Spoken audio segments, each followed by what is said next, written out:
¿Qué pasa, raza? Today we're at World of Wheels 2024. We're at the Lowrider section, but we're really going to be focusing on our car club, diverse ones, and in a couple of cars that actually won. We have some really beautiful cars out here today, but we're really proud of our display. So let's go ahead and start with Jose.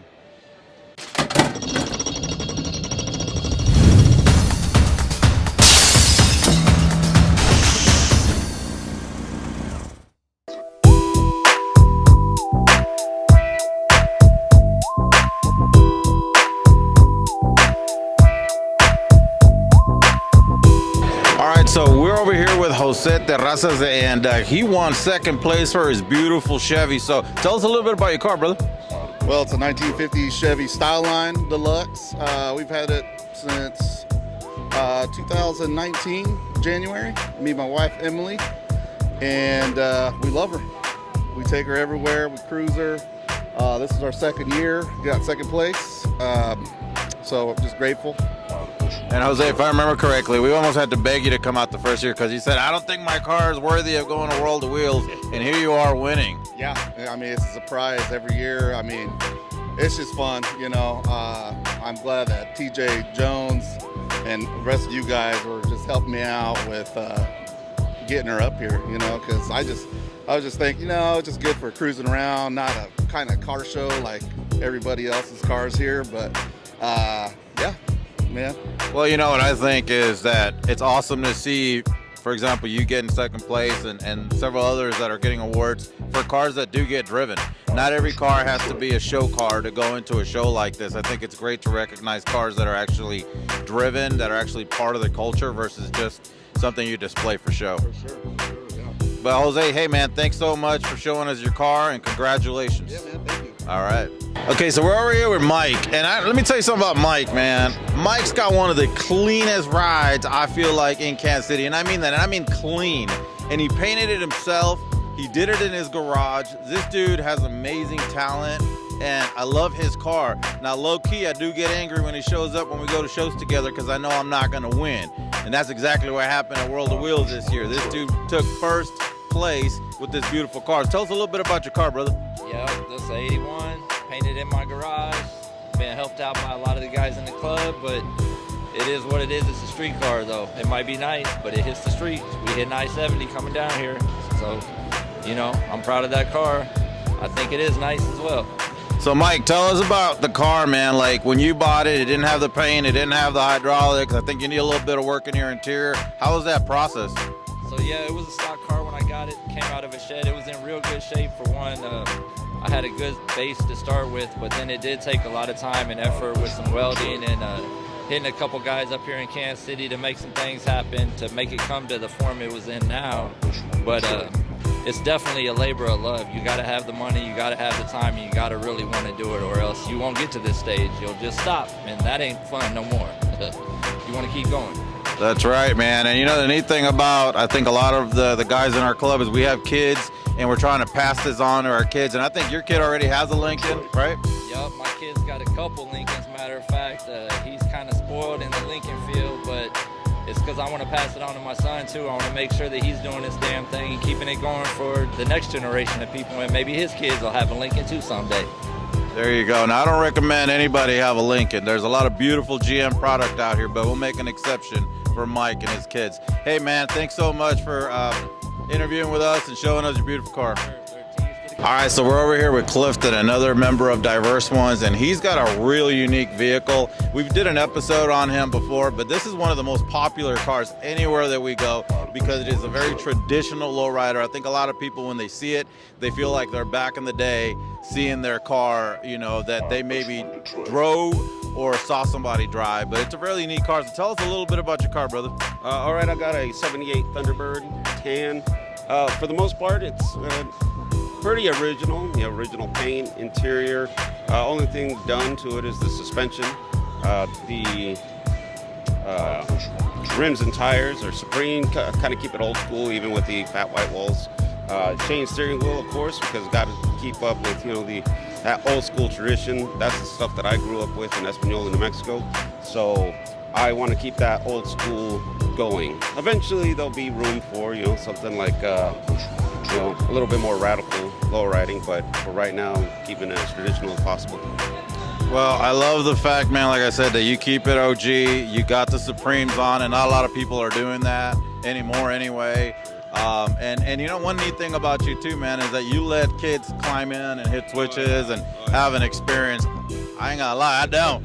So yeah, tell us. So, you know, growing up, you know, it was more of a real family thing. You know, a lot of members of the family would either have one or you know someone with one, and it was always to a certain extent like standoffish. You know, I get it. You spend a lot of money doing your interior. The last thing you want is a mocoso getting in there and dirtying things up or accidentally messing something up. You know, your interior leather or whatever. Well, with me, I see these youngsters and the joy that they get out of just seeing the hydraulics action. Well, I want to get them more involved. I want to make sure that their parents, the kids, and everybody else that's coming, that hey, it's welcome. It's something that you're not going to see every day. You might not even have access sometimes, you know, through your whole life to be able to do something like that.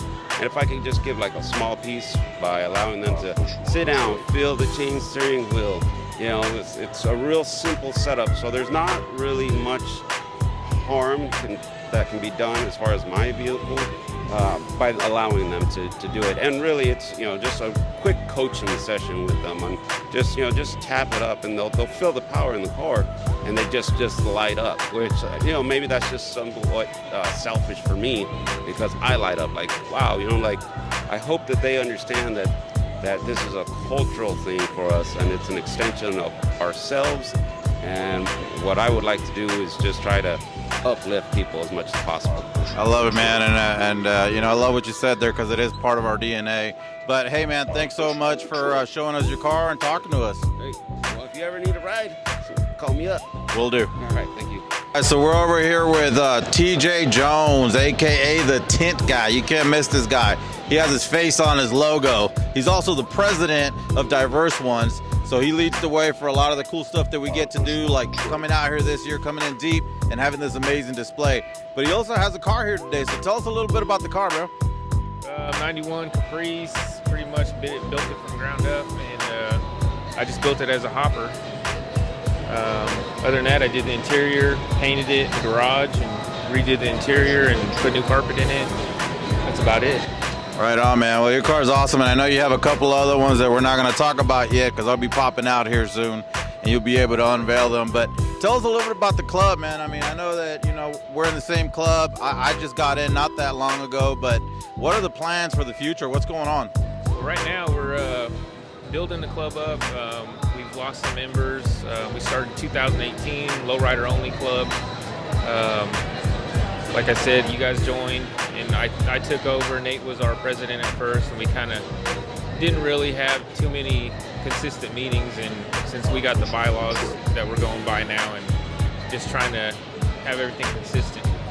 So for anybody out there that's watching, and I know I get this question asked all the time, if they wanted to join, this is a Lowrider only club, correct? Correct. Lowrider only, white walls, 14s, 13s. You know, pretty much traditional lowrider. We don't want to, you know, we're not in the big wheel scene. There's a different scene for big wheels, but we're just wires pretty much. Right on. So if somebody were to be interested, they can talk to you and then, you know, potentially prospect for a while, that kind of stuff. Yeah, just reach out to me if you're interested. We'd take a look at your car and see what you got. Based on a club, you know, approval, then, you know, eventually you start prospecting and join. Right on, guys. And you guys know how it is. It's not even just about only the car, but it's about the individual. So you'll find this in most car clubs, that when you prospect, you're really getting to know the family and seeing if you fit in, and you may not fit in. You know, you may not feel like you fit in, or the family might not feel like you fit in. But if it works out, it's a great addition to anybody, man. But hey, thanks so much for talking with me, man. And thanks so much for bringing us together to do what we do. Yeah, appreciate it. Okay, so we're over here with Wody, and he's got a beautiful car. He's part of Majestic's car club, and look, you guys already know Majestic doesn't play.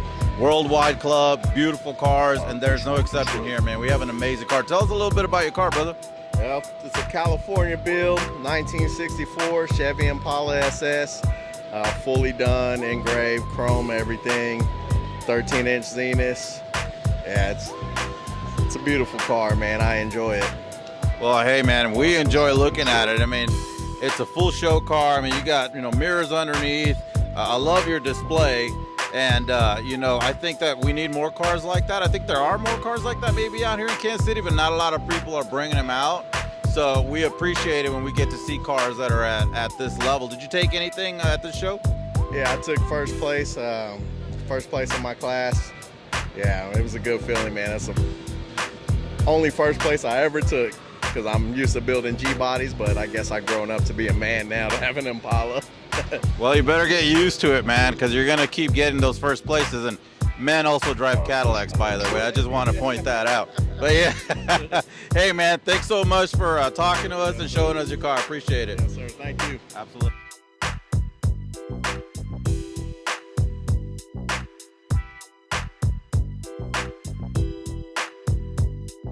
Okay, we're over here with Jimmy Brock, and man, Jimmy brought it this year. This car has been getting built on the down low for a while. For a while there, we heard it was in Japan, it was in England, it was in Ireland. Truth be told, it was getting built right here in Kansas City. And the man that owns that car is Jimmy. Jimmy, tell us about this beautiful ride, man. Well, we have a 1970 Chevy Monte Carlo. Full custom build, everything is done. The engine, the interior, everything's been taken apart, redone. So Jimmy, you've been building this car for a while now. How long have you owned it? I've owned it for almost 20 years. 20 years. And you came out here, you brought it out to this big show, and did you win a little something? I won a little something, man. I won first place, 70s Lowrider Customs, baby. Yeah. Yeah. No, man, this is awesome to see this car out here. This dude's like my brother, okay? Our kids are like brothers. So to see him come out here representing this center aisle, which is a big deal for us as lowriders, to be able to be at a show like this where it's mostly hot rods and be able to be showcased, this is the car that we wanted representing us. So Jimmy, hey man, is there anything you want to tell us? Well, you know what, man? I just want to thank everybody that helped put this car together, man. There's been a lot of people that's been helping me out, get this together, Shout out to Twin Cities Customs, Kevin Maple Sr., Big Mike at the Iron Shop downtown in Upper North Kansas City. I mean, just a host of people, my sons, my daughters, everybody. It's definitely been a family build, man. It's something that we love and appreciate, and it's a part of our family. Well, hey man, that's just another example of what we can do when we get together to build beautiful cars. And again, this is a Kansas City car. Super proud to have it in this city. So thank you, brother, for showing us. Thank you.